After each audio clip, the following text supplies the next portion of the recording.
Olá, empresário, seja muito bem-vinda, seja muito bem-vindo. E essa é mais uma série de aquecimento para a imersão do Zero à Franquia, um evento online e gratuito que acontece nos próximos dias. E lá eu ajudo empresários a tornar qualquer negócio franqueável em 90 dias.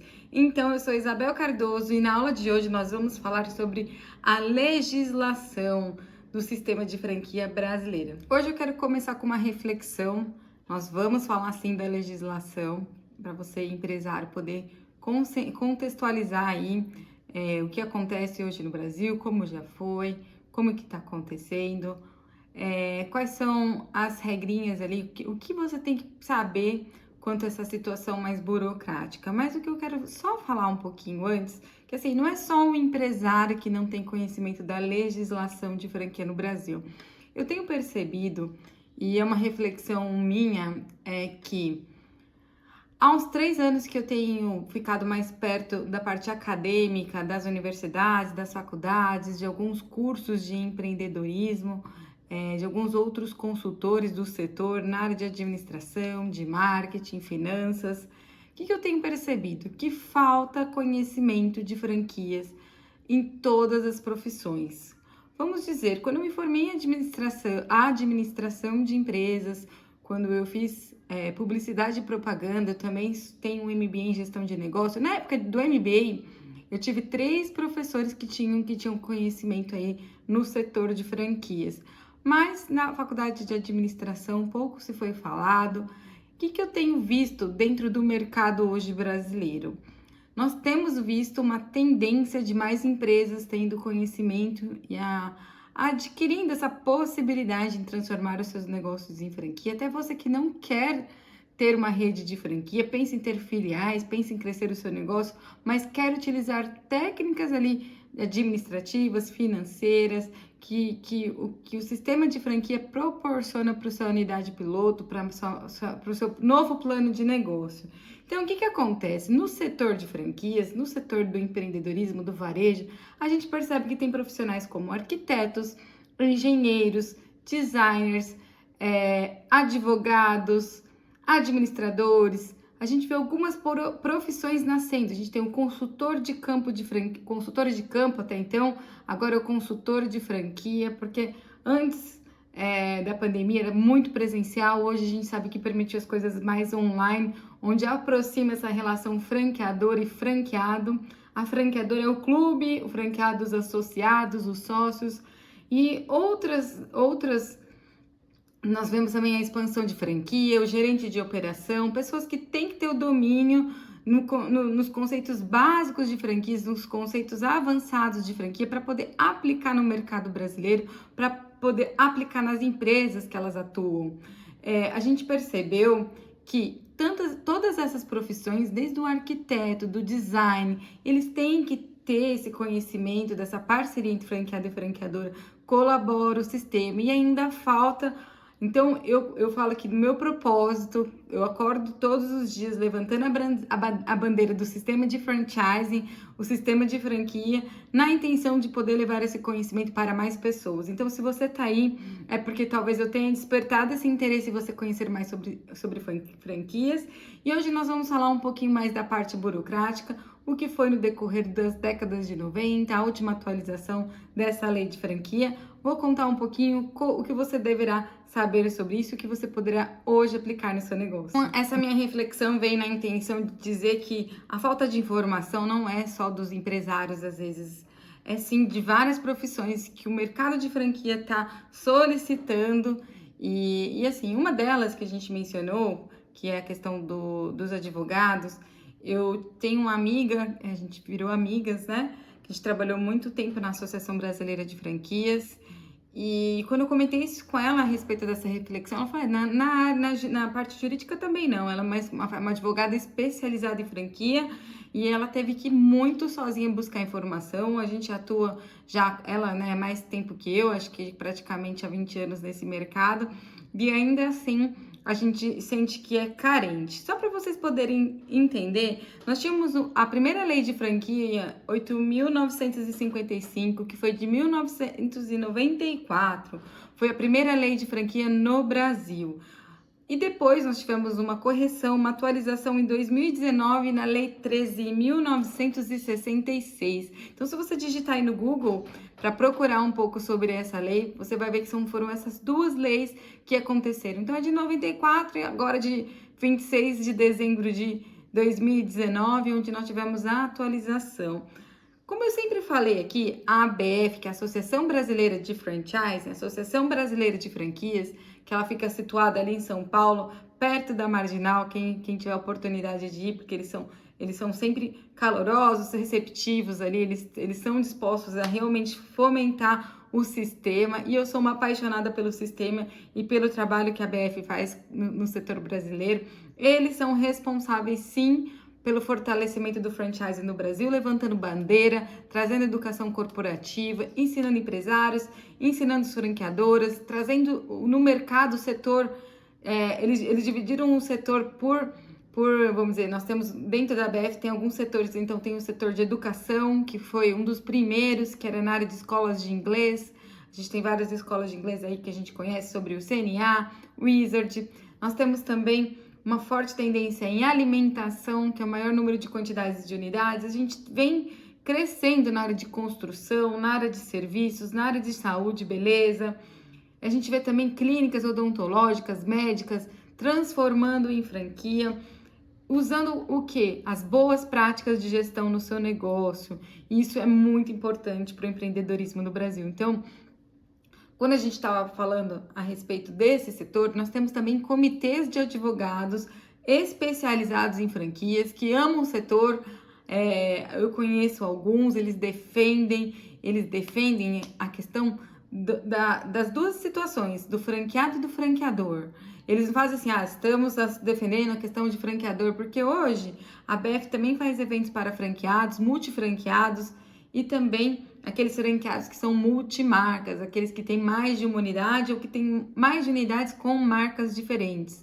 Esses advogados especializados em franquia, eles colaboraram na otimização dessa lei de 94 para 2019. Algumas coisas mudaram, eu vou mencionar aqui. Eu não vou descrever toda a lei, na verdade a linguagem dessa lei é muito simples, então se você for entrar, você é obrigado a ler, a conhecer. Tem bastante vídeos aí também informando um pouco o que mudou de uma lei para outra. O que eu quero mencionar aqui a respeito dessa transformação de lei é que profissionalizou, melhorou para ambos os lados, para as franqueadoras, para o franqueado e principalmente para o mercado. O que eu vejo, assim, falando disso, dos advogados? Os advogados também são responsáveis para estar melhorando o setor. Eu vou te explicar um pouquinho o que a lei exige de documentação para você, empresário que quer transformar o seu negócio em franquia.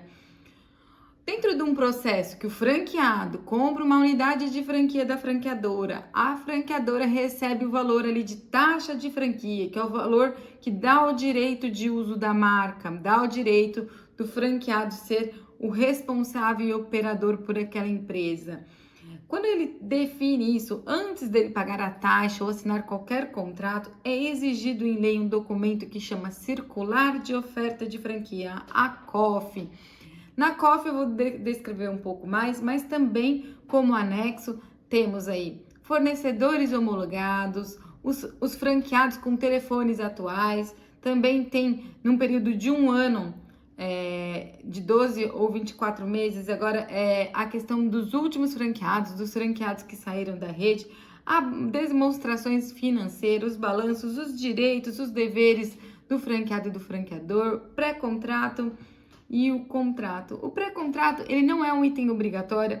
O que eu escuto muito dos advogados mencionando é que o pré-contrato, apesar de não ser exigido, você pode, como franqueadora, estar colocando dentro do processo para poder colaborar. Então, por exemplo, você paga a taxa de franquia, a gente assina o pré-contrato, você abre a empresa e a gente assina o contrato na pessoa jurídica.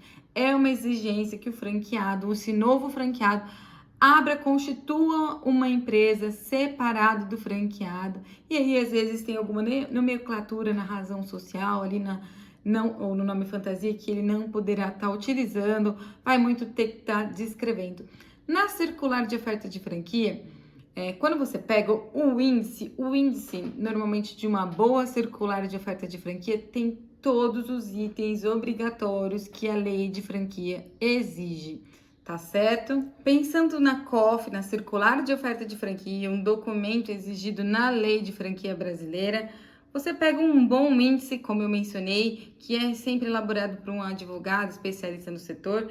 Eu menciono que esses documentos, COF, contrato, pré-contrato, para mim é um dos melhores contratos empresariais, porque são advogados que estão no mercado atuando, entendendo, defendendo e atualizando, profissionalizando essa situação do sistema de franquia no Brasil. Mas assim, quando a gente pensa na COF, quando a gente olha um bom índice, a gente entende que tem que ter ali informações desde o valor de investimento para que o franqueado não tenha surpresa, explicando e descrevendo o que significa cada taxa, quais são os manuais e treinamentos que você vai estar desenvolvendo, qual o suporte que você está dando, se você tem algum software, alguma coisa assim, qual é o território que o franqueado vai poder estar utilizando. A gente fala muito sobre o território ser preferencial ou exclusivo. O que seria exatamente isso? Por exemplo, eu estou na cidade de São Paulo, uma cidade muito grande, aí, de 11 milhões de habitantes, né, junto com a ABC. Eu normalmente eu posso estar colocando São Paulo como várias praças e ter mais de um franqueado. Eu tenho que entender se minha marca comporta e quais são as unidades. O que normalmente a gente não permite é que, assim, dentro de um mesmo shopping center, às vezes ter dois franqueados, para que o que não tenha aquele conflito. Ter mais franqueados com certeza fortalece a sua marca, mas pensar de forma estratégica que o franqueado atual não se sinta prejudicado, então é uma situação a se pensar e tem que estar documentado na circular de oferta de franquia. Se você prefere uma situação preferencial ou de território, né, de exclusividade ali, uma situação de território preferencial ou exclusivo. Então, quando ele é exclusivo, o Shopping Center Eldorado, Ibirapuera, é exclusivo do franqueado João. Então fica descrito ali, delimitado qual é a região. Existe um conflito também muito na questão de delivery, depois que apareceu bastante dark kitchen, né, que são aquelas cozinhas que não tem às vezes as mesas, né, não tem a área ali de receber na pessoa física. A gente trabalha bastante na questão do delivery. Então, tem a questão dos marketplaces lá, o iFood e outros, que você tem que delimitar a questão ali por CEP. Então, tem uma situação de território ali que é muito importante, tá? Na circular de oferta de franquia. Também é importante, junto ao contrato e pré-contrato, o tempo de contrato, normalmente um tempo de 4 a 5 anos. Também tem a questão das demonstrações financeiras, os balanços ali. Se tem alguma pendência judicial, é obrigatório a franqueadora estar colocando. Uma outra situação que pouco falei aqui nessa semana, mas que é muito importante você lembrar, que a marca registrada, a sua marca precisa estar registrada se você quer ter uma rede franqueadora. Eu me recordo de situações assim que chega depois de 15 anos da empresa, acontece uma situação. E aí, o que acontece? Porque a gente entende que a marca, ser uma marca forte, que prevaleça ao mercado, é complicado ter essa troca no meio aí de 100 franqueados, assim. Então, é uma questão, assim, de precaver, de precaução ali, mas é uma obrigação você ter a sua marca registrada lá no INPI, certinho, documentada. Situações outras que você tem que mencionar ali na COF, são situações assim, vamos supor, de extinção do contrato, uma quebra de contrato, se por acaso o franqueado vier a falir, se o franqueado vier a falecer, se o franqueado quer fechar a unidade, situações como repasse também. Repasse é uma coisa muito discutida, porque assim, dentro da COF, na hora da construção, a gente coloca um perfil ideal de franqueado, colocando situações comportamentais, por exemplo, é obrigatório que o franqueado more na cidade de interesse. Tem algumas coisas de características que você descreve durante o processo. E aí, existe a situação de repasse. Repasse é quando você já escolheu seu franqueado, esse franqueado por algum motivo não quer continuar na rede e ele resolve passar para outro franqueado, ao invés de fechar. Você pode estar colocando, aqui a gente poderia discutir 30 minutos apenas, ou muito mais sobre repasse. Eu assisti um podcast que a BF fez há pouco tempo, de um advogado do setor, mencionando que ele passa muito tempo criando o fluxo de repasse, porque assim, ele precisa também estar bem descrito, porque é uma situação quando o franqueado não quer mais o contrato, como vamos proceder? Quem vai escolher o novo franqueado? É o franqueado atual ou é a rede franqueadora? Quem vai estar aprovando? E durante também muito tempo foi alegado que para ter repasse é uma situação ruim. E não é, porque dá a sensação, o franqueado não quer estar mais na rede. E isso não é uma verdade. Às vezes, algumas franqueadoras colocam um franqueado acreditando que o perfil dele poderia estar coerente ali à realidade, o esperado pela rede, e vice-versa. O franqueado acreditou que gostaria de estar operando. N fatores podem acontecer, mas já aconteceu de franqueadoras de redes das redes quererem incentivar também o repasse, e já vi muito até de pessoas aí que assumiram o repasse e tiveram um incremento de vendas na operação. Isso, são várias histórias, várias situações que podem estar acontecendo, mas eu me recordo do advogado falando da preocupação do repasse. O repasse hoje me parece ser mais constante, mas por uma situação que teve um boom, né? Um boom aí de número de unidades franquia, o franchise brasileiro está crescendo e isso pode ser um reflexo, mas isso não é um reflexo negativo, sim, profissional. Saber também utilizar dessas dores, dessas visões, dessas dúvidas, dessas construções, estar muito próximo ao mercado, e o que ele está dizendo como estratégia não tem certo nem errado, tem estratégia da sua empresa, mas isso é uma situação muito importante de estar na circular de oferta de franquia. Então, na circular, você encontra multas. O franqueado não cumpriu. Eu lembro de uma situação onde, numa empresa que eu trabalhei por muito tempo, os produtos ali eram produtos que a gente coloca que podem ser comercializados. Então, por exemplo, eram na época de castanhas glaciadas, onde a gente tinha a questão da amêndoa, da macadâmia, e aí a gente não tinha dentro do mix amendoim. E como eu fazia muito trabalho de expansão de franquia, olhando, normalmente a gente tá na rua e não sei você, mas eu tenho um olhar que eu não consigo ir no shopping center olhar a vitrine. Eu vou lá e olho a situação, olho quais são as novas marcas, olho o comportamento, olho a vitrine do jeito assim, merchandising, ver como tá exposto, iluminação, cores, produto, enfim, preço, tendência mercadológica.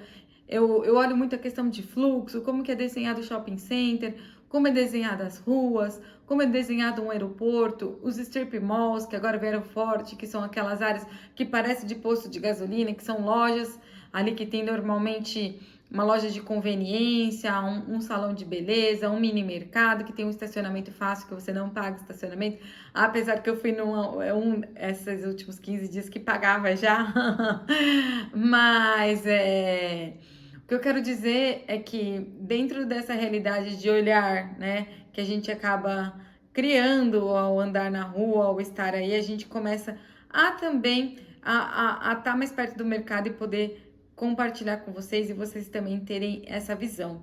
Uma outra situação, então, eu já fui lá longe, mas voltando à situação da parte de multas, então desculpa, lembrei, é bastante informação, aqui eu não gosto de ficar perdendo tempo, eu quero passar muita informação mesmo, mas lembrei agora, quando eu fui nessas situações de visitas aí, eu deparei com um franqueado da rede que eu trabalhava vendendo amendoim, então lembra que eu falei? Tava descrito lá que não era permitido outros produtos. Tudo bem que ainda o amendoim era mais similar, mas eu vi brinquedinhos de crianças infantis ali, pirulito, enfim, era um produto de classe B, né? A, B, então tinha um produto ali que não era para aquele mercado e também não era um público muito infantil. Então, o que acontece? Você olhando aquele produto, você mesmo dentro da rede que sabe a importância do contexto, da criação, né, da identidade da marca, não ter um produto te incomoda. Não é só seguir a regra, é entender o porquê não seguir. Mas pode acontecer. Já aconteceu aí, várias histórias de começar a vender ingresso.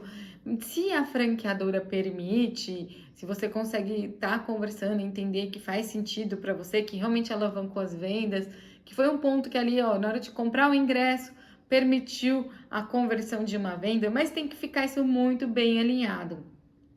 Então, todas essas multas de repasse, multa na questão de fechamento, de falência, tudo isso tem que estar descrito na COF, no pré-contrato, no contrato ali, nesses documentos aí, para que você possa ingressar na rede. E eu gosto muito de ler a lei, mesmo que você não queira ter uma rede de franqueadora, porque assim, eu não tenho cabeça de advogado, eu não sou advogada, eu não tenho aquela visão, às vezes, de olhar muito o que. Mas para mim, sempre um bom contrato ele é feito por boas pessoas. Eu tenho isso muito, muito e defendo muito um processo bem feito de venda de franquia.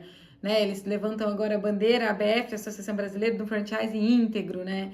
É porque tem pessoas na área de expansão que brincam com o sonho de outras pessoas, porque assim, o que você não pode pôr na COF, que o franqueado vai ter certeza que vai ter sucesso nessa negociação. Não é certo que ele vá. Então, isso você não pode estar descrevendo lá, que essa marca vai ter sucesso.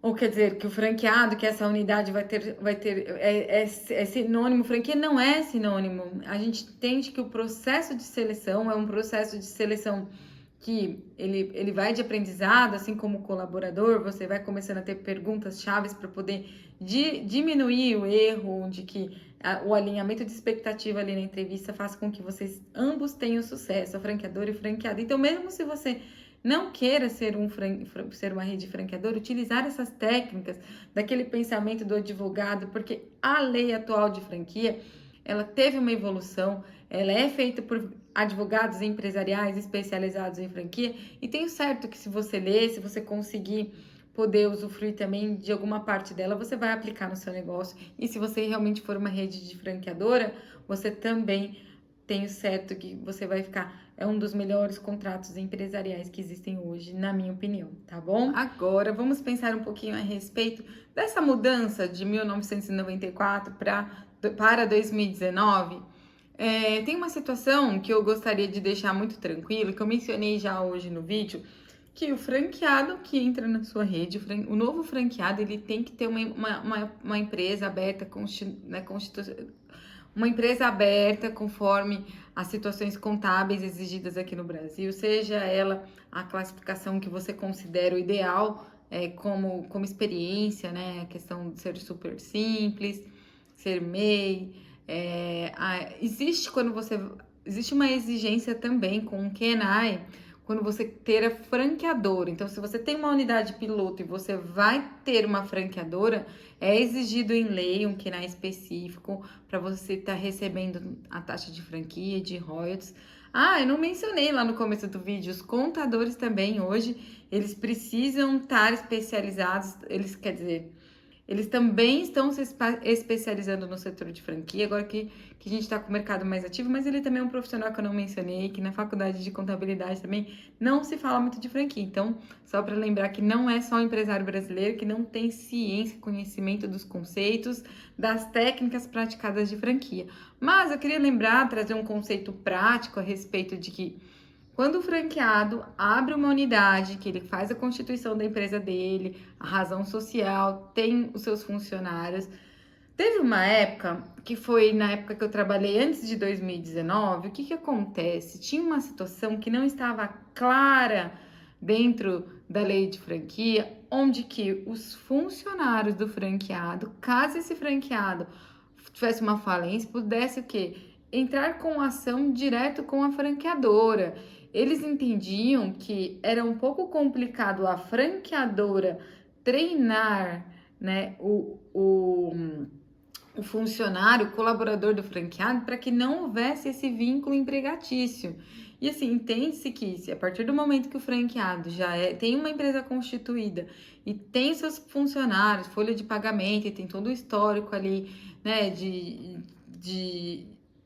diário ali, né, que ele está atuando com o franqueado e não com a franqueadora, mesmo assim, por vários advogados não serem especializados no setor, o Brasil ser enorme, eles faziam com que o quê?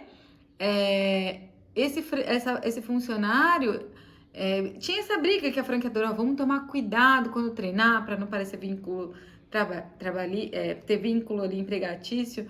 Então fazer com que a franqueadora treine o franqueado treina os seus funcionários, a franqueadora treina os franqueados, a franqueadora treina os franqueados e os franqueados treinam os seus funcionários.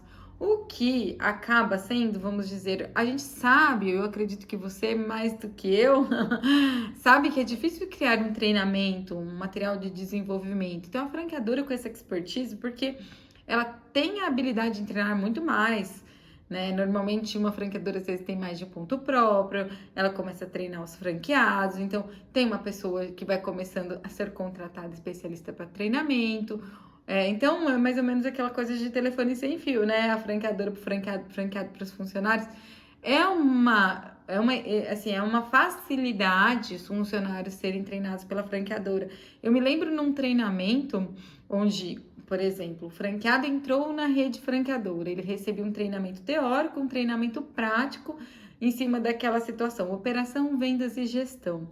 Na parte de operação e vendas, era sim muito importante, né? Lógico, um funcionário está fazendo esse treinamento. E na parte de gestão era mais a questão do franqueado, que seriam as planilhas financeiras, essa parte mais administrativa de compra, né, de estoque, escolha de ponto comercial, né, a parte de implantação, enfim. Esse treinamento, então, às vezes não era aplicado. Então, eu me recordo de uma situação no estado, numa cidade do Nordeste, até nessa época que eu me recordo, que eles tiveram que mandar funcionários da franqueadora por 3 vezes ou mais, até por uma situação que havia acontecido falência do franqueado e aquelas funcionárias estariam entrando em ação com a franqueadora, porque até então não estava claro. Hoje está muito claro que os funcionários do franqueado hoje não tem vínculo empregatício algum com a franqueadora, assim como a questão, né, da empresa, da razão social. Enfim, então isso foi algumas coisas que profissionalizaram, que trouxeram clareza na lei para que advogados, para que mais pessoas do setor que não fossem, ou que pessoas que não fossem especializadas ali no setor, tivessem clareza, apesar de óbvio, trazia sim essa contradição, e aí até entender o processo, a franqueadora muitas das vezes, todas as vezes praticamente ganharam, eu não sei histórias do Brasil todo, mas assim, lá aconteceu que sempre a franqueadora tinha o direito, mas acabava tendo um custo de viagem, um custo, né, com essa situação. Então, hoje, podem ficar tranquilos quanto a isso, que tá muito, muito claro que os funcionários são colaboradores ali do franqueado. Então, nesse vídeo, te trouxe a clareza aí que o sistema de franchising, que eu sempre falo que não tem tradução, o sistema de franquia ele é regido por uma lei de franquia que foi atualizada em 2019. Os documentos exigidos dentro da formatação, então quando a gente realiza a formatação, que são os 3 passos, análise de franqueabilidade, o segundo passo é manuais e a parte burocrática, e por fim, o terceiro passo é o plano de expansão. Nessa segunda parte, após a definição dos manuais ali, operação, vendas e gestão, a gente fala que os documentos burocráticos são esses 3 documentos. Normalmente assim, tem alguns documentos a mais, que é o termo de confidencialidade, que eu gosto de assinar durante o processo de negociação. Querendo ou não, a COF, ela tem todo o seu suporte, todo o seu segredo do negócio. Então, é um documento que, assim, eu oriento que todas as franqueadoras saibam o momento de entregar a COF também, para não estar distribuindo aí, fazer um processo de seleção, um processo aí. Mas nesse segundo passo que a gente faz a parte de construção desses documentos, que eu falei, então tem um termo de confidencialidade, a circular de oferta de franquia, a COF, o pré-contrato e o contrato, certo? Durante o processo de contrato, normalmente tem um período ali de 4 a 5 anos, pode estar havendo uma renovação de contrato. Normalmente, antigamente, não tinha, hoje tem, até o pessoal fala taxa de renovação, foi aplicada uma nova taxa aí para um novo período de contrato. E aí, esses documentos, eles deverão ser elaborados por advogados, profissionais especializados ou não do setor, porque assim, a linguagem empresarial, que for alguém especializado ali no setor, é melhor, mas a lei é muito tranquila, ela te permite com que você consiga ler e aplicar nesses documentos, e ela te ajuda a pensar em todos os departamentos ali, o que é importante ou não tá dentro desses documentos. O que também uma situação que você não pode esquecer, que é a circular de oferta de franquia, que eu mencionei que eu considero que não deve estar colocando aí para todo mundo ler, fazer parte do processo, ela tem que ser entregue 10 dias antes de qualquer assinatura ou qualquer pagamento de taxa de franquia.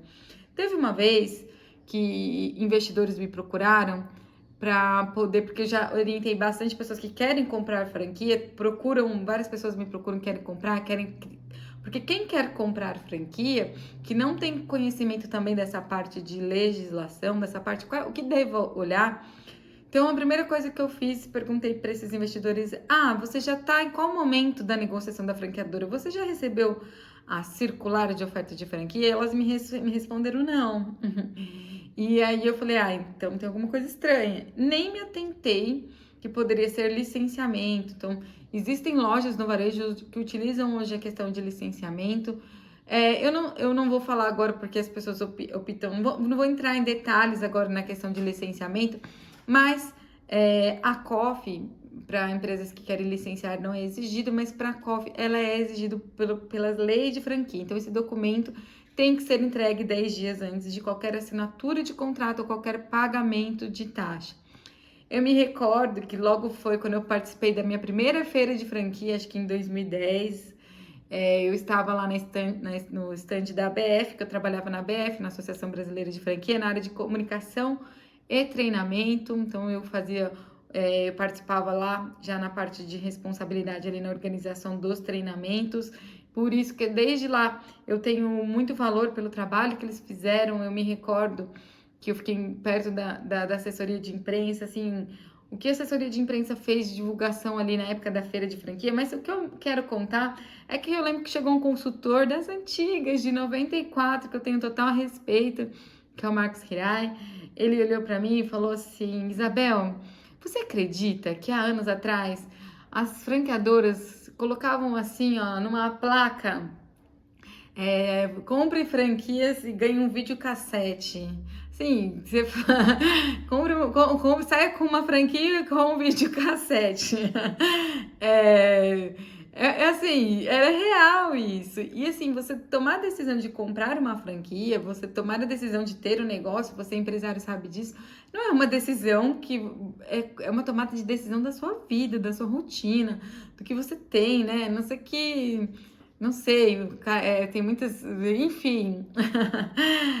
Então tinha essa placa, então você chegava lá na feira e decidia comprar uma franquia assim de impulso, é uma coisa um pouco complicado para quem briga tanto da questão do profissionalismo, de tomar a decisão na compra de uma franquia, não querendo atrapalhar o aceleramento da franqueadora.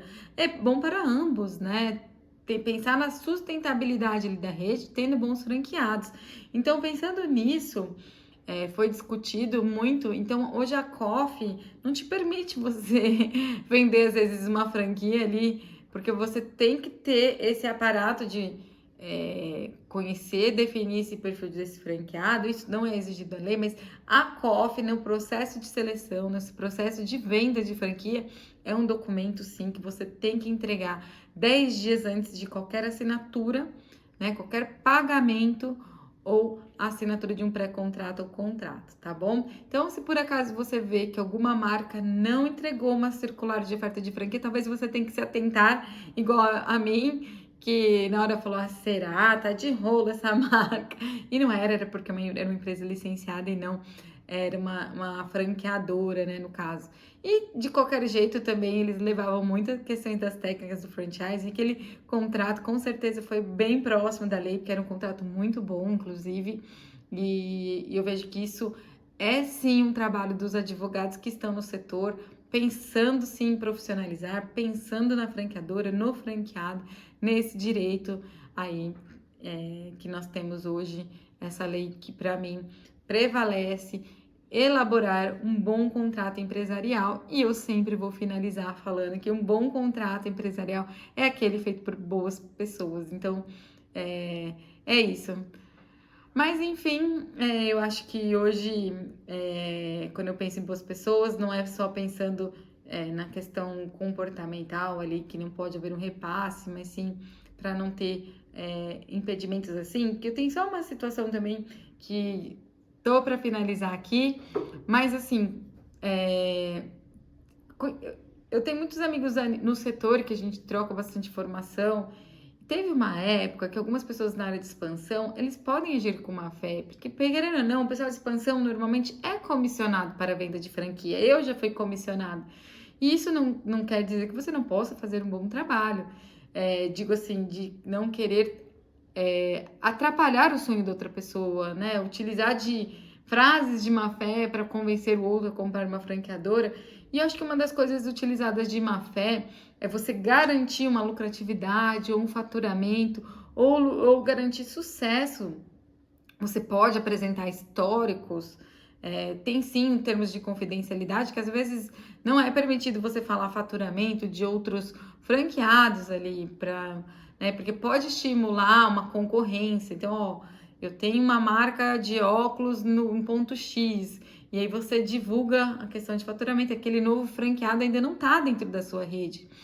Então, esse processo de expansão, e aí o pessoal de expansão acabou utilizando muito, acho que eram pessoas inexperientes, e documentava o faturamento médio ali de R$70 mil, uma lucratividade de 35% do faturamento, e aqueles franqueados, não era nem de má fé, mas documentaram e realmente aconteceu uma situação muito complicada com a franqueadora em relação. Então, é muito complicado se você for abrir um ponto próprio, de você ter essa relação de escolha de ponto comercial ou relação de captação de clientes de região para região, enfim, são várias variáveis ali para o seu ponto ou para a sua unidade, para o seu negócio dar certo ou não. Então, você afirmar para uma outra pessoa realmente isso não é de má fé, de boa índole e realmente pode arcar com problemas, mas com razão. Também tem uma situação também que o franchise, eu também durante muito tempo não sabia, mas tem a questão que eu vou só dar um alerta e não vou levar o assunto, porque nós vamos ficar aqui falando 40 mais 40 minutos, e é a questão da mediação. A mediação é uma situação onde também você pode estar escolhendo, resolvendo algum conflito com a sua franqueadora por mediação, o que vai ter mais advogados ali, juízes ali do setor que pode estar ajudando a resolver conflitos. Eu vejo que alguns advogados do setor de franquia têm definido a questão de mediação. Então, eu não vou entrar no assunto, mas achei só para dar um start para você também saber que essa parte também existe e que se você quiser ter mais informação, vamos falar disso em um outro momento. Fechou, então? E esse foi mais um episódio dessa série de aquecimento para a imersão do Zero à Franquia, onde lá eu ensino empresários, eu ajudo empresários a tornar qualquer negócio franqueável em 90 dias. Então, se você se interessou por esse conteúdo, continue por aqui, porque não é nem 1% do que te espera na imersão do Zero à Franquia.